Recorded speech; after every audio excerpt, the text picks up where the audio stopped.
So here's what I like about Jalen Hurts. Yes. Socrates Hurts. This is what, by the way, somebody referenced there in the what do you call it? Somebody referenced, I'm surprised I didn't go with Machiavelli as a philosopher. A little too dark. People have a negative connotation of Machiavelli and the Prince and all that type jazz. So, but anyway, so yes, I am sticking with it. Marcus Aurelius, then I'm going with Socrates, and then I'm going with Jalen Hurts. And then somebody also pointed out, I didn't go through the fire just to smell the smoke. Beautiful, beautiful. But listen to this yesterday, Gunnar, while he was addressing the media. If you've been having these conversations in your own fan groupings about the Eagles and people are like, so what, they're 2-0, or they're 2-0, but it's a perfect record with a lot of imperfect play. If you are on the side of it's a perfect record without perfect play, you're on the side of your quarterback. Now help me make sense of this, Derek Gunn, because I'm still trying to figure it out. Okay. He says, if you win, but you don't play to the standard, okay. If you win, but you don't play to the standard, you feel unfulfilled. If you lose, but you played to the standard, you still feel unfulfilled. That's deep. That's deep. I hear the sarcastic tone. Tone. Don't you start with the sarcastic tone. And my third favorite all-time philosopher, Jalen Hurts.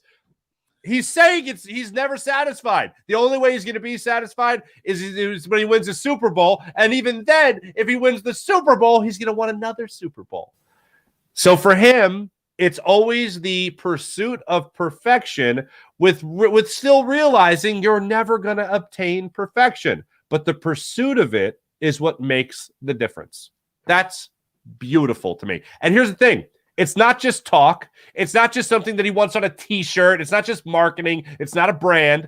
This is the way I believe this man truly thinks. That's the constant pursuit of perfection when it comes to Jalen Hurts. And Jeffrey Lurie, before they even signed the big-time deal with the franchise quarterback Jalen Hurts, he said the same thing. He's got an amazing drive for the pursuit of perfection.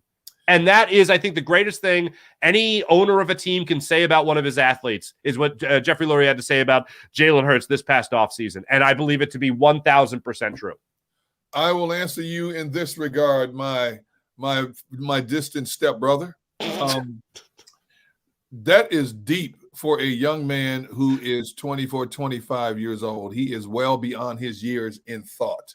And I think to simplify, that's where he's saying is, I'm never satisfied, which is a good place to be. No matter how good you get, you are not satisfied.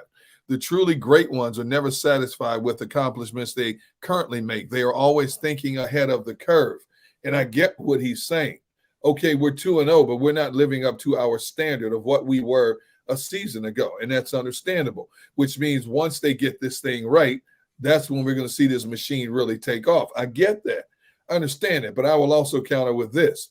It's okay to be flawed and yet still be perfect in the standings. There's nothing wrong with that. Mm-hmm. You can very easily, I mean, there's 9 teams that are 0-2. You know, you don't want to be in that category. You are still unblemished in the one-loss column while you're still trying to achieve that standard that you put yourself in. I have no problem with that. That's what you want from this team. Mm-hmm. That's what you want from a team that shocked the world and went to the Super Bowl and came within 3 points of winning it. And didn't complete the entire mission. When you look at all the gaudy numbers they put up last year, sacks, 2 receivers over 1,000 yards, 1,200-yard rusher, dominant running game, one of the top 3 takeaway teams in the National Football League across the board. And they did not complete the mission of hoisting that Lombardi trophy. And they had to stand on that field in February and watch that team they battled for 60 minutes hoist that trophy and kind of indirectly rub it in their face. We are the better team, not you on this particular day. That stays ingrained in your mind, and you elevate that so-called expectation of where you want to get to and who you want to be when it's all said and done. And then you revel in it that moment, but you want more. Once you've had a sip of champagne, you want a full glass, right? You don't just want another sip, or in your case, once you've had that first espresso, not espresso, you want a whole cup. You don't just want to sip. You can't stop. It's an addiction. That's what it should be with athletes, always striving to be perfect. Nothing wrong with that. You're damn right. I agree with you. And I bring it up because when I think the groups of fans have had the conversation about, being 2-0, but it not looking perfect. But a lot of fans will dismiss it. They're 2-0. What are you complaining about? After week 1 against the Patriots, A.J. Brown's in the locker room after the game saying that was a warm-up lap, essentially. He is saying that game against the Patriots was a, quote, learning moment. A learning week 1 is that's what the preseason used to be for. Now apparently week 1 is the learning moment. He said if they're going to go play against another team that is better than that, they're going to lose that game. Jason Kelsey said the same thing after week 1 against the Patriots. And then just on that Thursday when they go play against the Vikings, they don't play their best game, but somehow they still score 34 points in that game and get the win? That's pretty damn good too. Yep. So here's how I look at it. There's, as we pointed out in the opening segment, there's plenty of things for this offense to work on, and I need to see Brian Johnson and Jalen Hurts really get this offense cooking, especially in the passing game, and I need to see Jalen Hurts look like the thrower that he was a year ago. However, one of the things that is so amazing to me about the Eagles' second win of the season here is that I don't know many teams in the NFL that can literally push a button and all of a sudden dominate. There you go. One part of the game wasn't working. The passing game was not working. And then out of nowhere, with the exception of one pass in the first half to Devontae Smith. But then in the second quarter, they just say, all right, activate run mode. And it was, Gunner, it was unstoppable. It was, talk about dominant. 13 to 16 plays or run plays. They march right down the field. And then they go to a play that can't be stopped in the tush push. And they score their first touchdown. It makes me think about why I'm even worried about the passing game if the Eagles can dominate like that during the run. So why would fans, why would anyone, why would the national pundits be concerned about what the Eagles are doing right now? Because it is a national headline about Jalen Hurts and the passing game, whether or not this offense can get back to what they were last year. Through 2 games, it hasn't looked the same. Is it the new play caller, Shane Steichen no longer being here, all that stuff.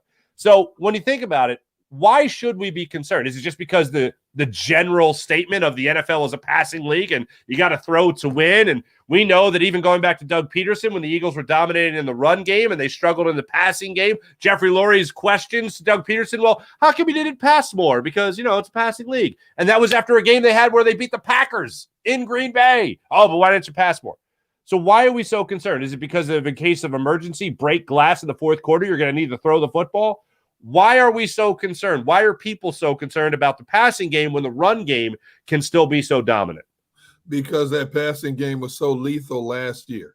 And you have exactly the same personnel back this year except the new right guard. And obviously that new right guard is an asset because that running game mowed Minnesota down like roadkill last week. When you've achieved certain things, if you look at some of the better teams historically, and how consistent they have been. Go back to the 70s. You look at how dominant that Steelers team was in the 70s and how they consistently ran the ball and they mauled teams. Then you get to that 85's Bears team. And they were supposed to win it again and get there again in 86, and it didn't happen. They fell short of their destination, but they played the same style of physical ball. Then you look at how the 49ers and the Cowboys did their thing in the 90s. They were consistent for not just 1 year. Then look at what New England did over a span of 15 years, how consistent they were. They get to 10 Super Bowls in a span of 15 years. They win 7 of them, or win 6 of them, I should say. All right? So you're looking for a measure of consistency. These are the type of teams that hit the ground right. Now, granted, the teams I'm talking about in the 70s and 80s, you expected them there because there was no such thing as free agency. Since the evolution of free agency, the revolving door tells us that the players change every year. So you have to, but if the concept is sound, it will take care of itself. Okay. So because this team has not been as dominant as we thought it would be coming out offensively, people are now wondering. Look at the amount of new components they've had to inject into a defense. It takes time. You have 5 new defensive coaches. You have a lot of new defensive personnel over there. It's not just going to gel overnight. You got to give it some time to gel, and if you need time to get it to where you want to go and you're stacking up the wins, I'm okay with that. Now it's our job. It's our job to critique it, ask these questions, bring up conversation, generate conversation, get that. But if I'm looking at a team that's 5-0, 4-1, 6-1, 7-1, and we're leading the division, and we still have these flaws, knowing they're very well capable of busting out of this at any moment, I'm all right with that. I'm okay with that because I guarantee you, as dominant as they can be on the run game, there's a couple of opponents they're going to give some problems on the run game. Jets defense, Buffalo defense, San Francisco defense. People say, oh, we ran all over San Francisco's defense last year. Because San Francisco had no offense once their quarterbacks were out of the game. They were running the wing T formation. They were 3 and out. That defense was gassed. You know, that's why I say I can't wait. As much trash as San Francisco has talked all off season, I hope they come in here 100% healthy when they play the Eagles this year later in the season. Because if the Eagles beat them, I don't want to hear any mess from the 49ers the rest of the season. I don't want to hear Speaking of the 49ers, let me just get this in here real quick before I go back to Hurts. I don't know if I should be grateful as a humanitarian or a society of a member of society, or if I should just be more disappointed that I know it exists. But since social media has driven the world the way it has, obviously in recent years, I don't know whether to be happy or sad that we know it's not just Philadelphia where things happen that are bad in the stands, but the fact that it's highlighted so much more, like 49ers fans getting into fights amongst themselves in the stands like they did Thursday night. It's all over social media, punches being thrown, people being thrown down the stairs, all that stuff, things going on in, where was it? New England as well. It has been insane, absolutely insane. And I saw San Francisco radio was finally talking about it and addressing the fans out there getting in fights. And it's more than one occasion out there in San Francisco as well. I've heard plenty of stories of people going out to San Francisco at Levi Stadium recently. This isn't Candlestick I'm talking about. And getting in fights out there as well. So it used to just be Philadelphia. We used to be the easiest target to write about as far as a fan base went. But now it's being exposed as it's just a problem everywhere, where people don't know how to control themselves. People don't know how to act when they're in a public forum for a football game, for a sporting event, whatever it might be. Fans are just pretty unruly everywhere, Derek Gunn. Yes. And did you see the video of what happened Thursday night where it was 2 women fighting and some guy reaches in and pulls a woman off by her hair? And then more people start jumping in. Guys start jumping in. I agree with 100% of what you're saying. It's become all too commonplace across sports, especially football games. But Mark, it's not national news any longer than it is in Philadelphia. For whatever reason may be in this city, it's always Philadelphia that's singled out. And it's carried on for days, weeks, months. What happens in San Francisco is become common, or Santa Clara, where they has become commonplace, even when it was a Candlestick. I've seen it firsthand at a number of stadiums. And yet it's always amazed me how it's talked about for that day, and then all of a sudden it's forgotten. But when it comes to Philadelphia, see, there it goes, Negadelphia again. Mm-hmm. I don't know. It's blown me away in all the years I've been here, and I've been here since 97.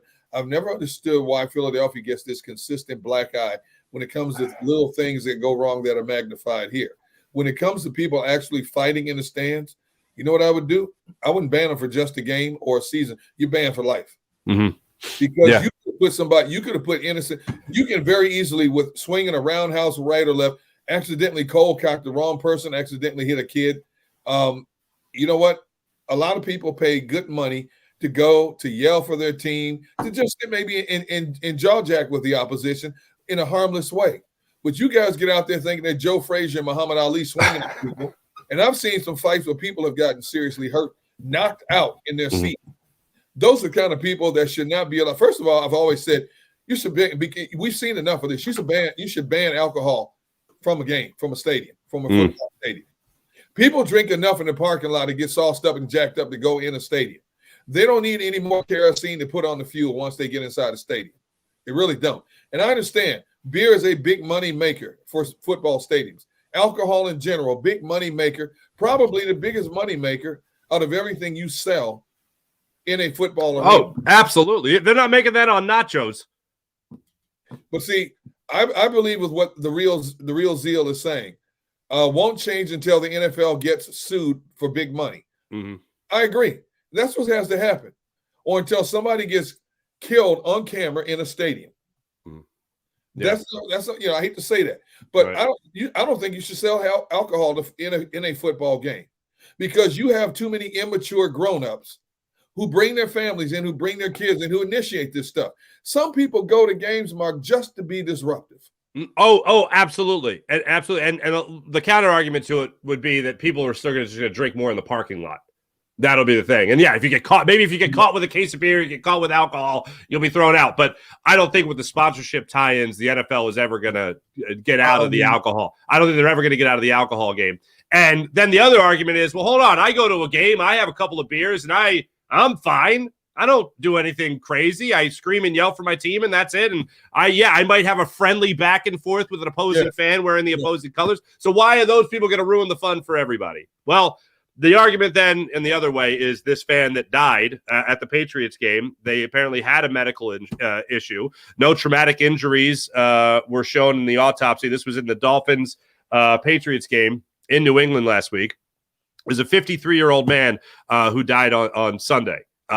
So that is obviously a horrific thing to happen. And there's just no place for any type of aggression like that, a physical altercation that needs to come out in the stands of any football game. And I certainly agree with you there. Why aren't we still hearing about that story from New England? A person died at a football game in the middle of a fight.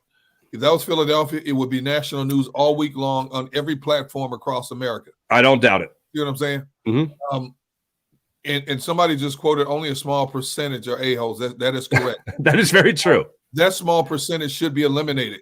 You should not be allowed of having the privilege of going to see a football game if you're going to spoil the moment for somebody else who paid good money to go and to enjoy a game, whether it's family entertainment, whether it's a corporate outing, whatever the case may be. They just want to go wear their team's jersey, wear their favorite player, past or present's name on the back of their jersey, and then go out, feeling good about a win or disappointed by a loss. I think the worst people are the ones who love to antagonize the opposition when their team is getting beat in their stadium, but yet can't take it when their team is losing and they want to start a fight. You can dish it out, but you can't take it. See, I have no respect for those people. I don't have respect for people who go to sporting events to fight to begin with. But when you go and you want to be the first one to dish it out, you're an instigator, but you can't take it when your team is losing. Why are you there? Why are you there? And people spend good. You think about what it costs for an NFL ticket, Mark. And man, cheap seat. And you got a family of four, and little Johnny and Susie want to get a souvenir. They want to get food. They want to get some hot dog. For one person, you out of $70, $80. Okay? So if you got a family of four, that's easily a $300 event. Parking, nowadays, the average cost of parking is $50. Right. To park in the stadium. Ugh. So you pay for a ticket for a family. You buy concessions, and you pay for parking. That's well over $1,000 a day. And you're going to sit there ducking and weaving, people swinging at you because they're half drunk. I say it all the time, Mark. Alcohol makes you two things. Excessive drinking makes you two things: brave and stupid. What it does. And we'll see a lot of it at sports venues. Hey, on a related note, but lighter. So my wife asked me, my daughter's 4, and she's like, when do you want to take Emmanuel to a baseball game?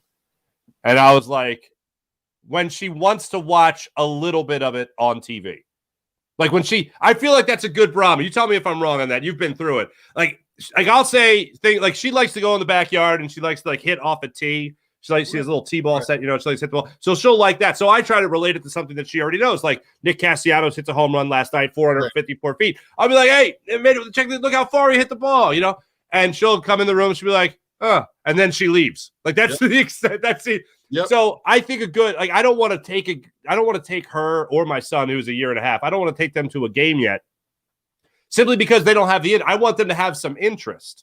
You know what I mean? I want, for a lot of reasons, mainly because I want them to enjoy everything about it, not just walking around the stadium and all the things that have nothing to do with the game. But is that a good way to measure it from someone who's been there? Is that like when they actually show interest in the sport, interest in the game? It doesn't have to be baseball, could be hockey, basketball, football, whatever it might be. Now, football's going to be difficult because, you and I work on Sundays.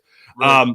But is that a good measure to determine whether or not it's time to take a kid to a game? Yeah, it is, and I did, and my kids, they sometimes will watch, and they're not avid sports fans like I am. They love sports, but they watch because you're watching it, or somebody it's on in the room.